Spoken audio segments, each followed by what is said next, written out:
Okay, this video is called, Is Jordan Peterson a Lightweight?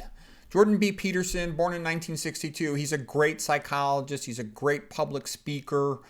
He's entertaining, and he does say a lot of good stuff. He's bravely spoken up in support of religion, in support of free speech, the dangers of communism, against excesses of social engineering, at least indirectly, and the importance of respect for the family, traditional family. On the balance, he's done a lot of good. He knows how to walk the line. How come he can walk the line and other people get banned? I haven't figured that out yet. When Jordan Peterson talks about nutrition, though, he's a hopeless idiot. Recommends eating a lot of meat and drinking soda pop. Just stupid. When he talks about medical disease, he's an ignoramus. Even though a psychologist is not the same thing as a clinical doctor. He doesn't know what he's talking about. He says stupid things. He's very pro-pharmacology, recommending for psychiatric patients, which is very ignorant. It seems that he has not done even the basic level of reading in those subjects. But the thing that I don't like is he pretends he knows what he's talking about rather than saying, well, gee, this might be. When he gets out of his knowledge zone, he still acts all confident. And that's bad because it shows he has a lack of judgment. And one has to be careful listening to what he says when he's out of his area of expertise because he doesn't seem to know when he's talking like a fool. Why do I call him a lightweight? Well, there's things about him, and he's not completely a lightweight. Obviously, he's a very bright guy. He's charismatic and a good speaker, but he is a lightweight in some ways. And what I'm talking about here is there's something that I haven't figured out yet and that doesn't fit. Why is he allowed to be so popular? Is it because he's just harmless? Is Jordan Peterson just a lovable loser? What I mean by that is when a man is considered strong. Take a look at Andrew Tate. Okay, he's a black guy, all right? Usually some black guy who's a super achiever is going to get promoted. But the exact opposite happened to Andrew Tate. Why is that? Andrew Tate does not get interviewed on TV by Piers Morgan, okay? A guy like Andrew Tate, he gets banned. Why is Andrew Tate banned, but Jordan Peterson is not? Andrew Tate is a black guy. He's a world champion athlete. He's a genius, okay? He's a marketing genius. He's a multi-millionaire. He figured out how to make himself super famous. No one gave it to him. Why is he vilified and banned everywhere except for Rumble? That's where all the banned people go. They all go to Rumble, okay? How come Andrew Tate is banished to the island of Rumble, but Jordan Peterson's being invited onto talk shows? I don't get it. Now, Jordan Peterson knows a lot about communism. People also say that Jordan Peterson is a wimp. He's always going around like a crybaby. Well, I can actually understand that in some context. I think the reason he cries when he talks about communism is because he knows communism. Communism is just, legalized mass murder. That's what it is, okay?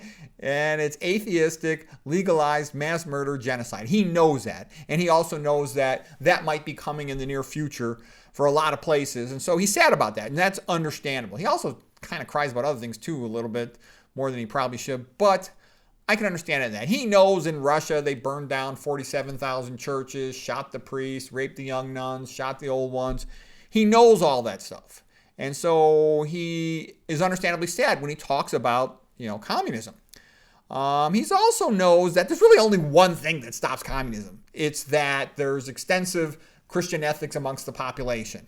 Because if you tell an atheist guard, bump off this dissident who, dares to have an original opinion, the atheist guard goes, yes, sure. Okay, you tell a Christian guard, he says, why would I want to do that? Okay, so that's why rulers like, Chairman Mao, they make Christianity illegal because it gives them total control, makes them gods. And that's kind of an important point. And, most people are illiterate, ahistorical, so they don't understand all this. They're like, oh, religion's bossy. Yeah, what is the Pope going to do? The Pope's a joke. He's not going to do anything to anybody, all right? Okay, what is the definition of hell? The definition of hell is to live without God. And communism, atheistic communism, basically turns any country into hell on earth, okay? A human is no longer created in the image of God. They're just a farm animal to be exploited, and etc.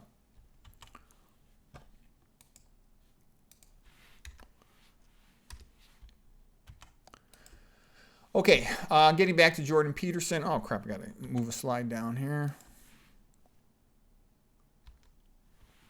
Okay, here's some Jordan Peterson quotes. He says things like, imagine the best you could be and try to be that. That's great advice for a young person. Seek a noble goal, and in your pursuit of that, you will be the best you can become. All that's good. He sometimes says stuff that's a little bit of a joke, like clean your room. And that's a bit of a joke in the sense that there's these major things happening, and, cleaning your room is nice, but that's sort of a minor thing. Other things he says. Conscientiousness is the best predictor of success in graduate school. Yeah, he's got interesting lectures on personality, on IQ, on creativity. It's all good. He's entertaining, he's bright, he's articulate. That's all good. He says that, he doesn't like speech being censored, and he speaks up for the free speech, and I think that's good that he does that. He says that if somebody blocks your freedom of speech, that's because they don't want you to thrive. You need freedom of speech to be able to work towards the truth. Those are all good quotes by Jordan Peterson. He then says of Hitler, Stalin, and Mao, Mao was probably the worst. He makes the point that Marxism killed over 100 million people in the 1900s. Mao the most. And that, you can't, the counts are off even by tens of millions. That's how extensive it was. Jordan Peterson continues. He says there's never been a successful communist state. It failed in Russia. It failed in China, Cambodia, Vietnam, several African countries, Cuba, Venezuela. Everywhere it goes, it's an unmitigated disaster followed by mass murder, poverty, starvation, endless human misery. He says in the way that communism solves problems is it just lies about them. In Venezuela, it's illegal for a physician to list starvation as the cause of death. That's how they pretend that starvation is not a problem.